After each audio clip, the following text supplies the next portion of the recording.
Let's talk about how to ace your grad school interview. If you've been invited to an interview, congratulations. That is enormous. That's so good. Well done. It's a huge achievement. It means you're on the shortlist and the program is seriously considering you, which is nothing small. But I know the excitement can quickly turn into nerves. You start wondering, how do I prepare for this? This interview is coming. What am I going to do?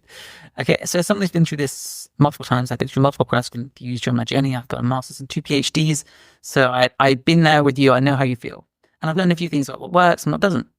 So most grad school interviews will fall into one of 3 categories: one-on-one interviews with the faculty, panel interviews, or group interviews. But no matter which type you're preparing for, the strategies I'll share today will essentially help you to shine in any of those scenarios. So the very first part is you need to know your application inside and out, back to front. Revisit that thing right away. Read through your statement of purpose, your resume, your research experience, and look at it all with a critical eye. Faculty often base their questions on what you submitted, so you'll be able to explain or expand on anything they might ask. Remember this during some of my PhD interviews. They'd ask me about a project I mentioned, and I prepared a few talking points so I could confidently walk them through the details. That level of prep is that you're serious about your work, so be prepared. Know yourself very well and know everything that you've said very well. Next up, you need to tailor your preparation to the program itself. Take the time to learn about the program and the faculty members you might be working with.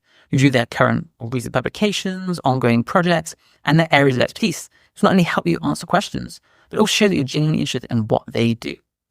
I would also offer this tip: make a list of 2 or 3 faculty members whose research aligns with your interests and be ready to discuss how your goals fit into their work. Of course, they want you to be a complement to what's already going on. So this is a really smart strategy. And then next up, I would say to practice common questions. Obviously, every interview is unique, of course, but there are a few questions you can almost always expect. For example, why do you want to join this program? What are your research interests? How does your background prepare you for graduate school? Have answers for these questions. Be ready for it. And also for behavioral questions, try using the STAR method. Maybe you've heard about this: situation, task, action, and result. This helps you to structure your answers and make them more impactful. So if you're asked about a challenging project, you could say, in my undergraduate research, I encountered this situation, so I had to take this action and it led to this result. This helps you to frame it, make it coherent, and shows that you understand how to answer the question properly. Next up, prepare some thoughtful questions. You're going to be answering questions, but you also want to ask some questions. Remember, interviews are a 2-way street. Faculty want to see that you're evaluating them just as much as they're evaluating you. Believe it or not, it's true. And prepare thoughtful questions about the program. Some could be, what opportunities do students have to collaborate with other departments? Or how is mentorship structured in this program? Or what are the graduates of this program doing now? During my interviews, asking about these types of things really helped to lead to insightful conversations and also gave me a clearer picture of what to expect. Obviously, you want to know what you're getting into, and bearing in mind, you've had all these ideas about wanting to take this program, go on this program, but you want to understand exactly what's involved. So this is your chance to do that on a better level, so don't miss out on the opportunity. Of course, practice the basics. Let's talk about some practical basics. For instance, dress professionally. Even for virtual interviews, it's important to make a good impression, okay? That should go without saying, but I'm going to say it anyway.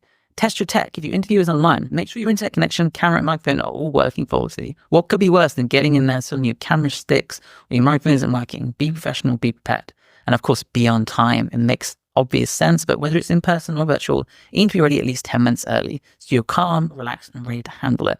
One of the best ways to build confidence is to do mock interviews. Practice with friends, mentors, or even in front of the mirror, whatever works for you. But practice is a great way to feel comfortable when you finally get to this very important part of your grad school application process. Of course, managing the nerves is also really important. It's normal to feel nervous. The nervousness is because you're excited, you want to do this, but there are ways to keep it in check.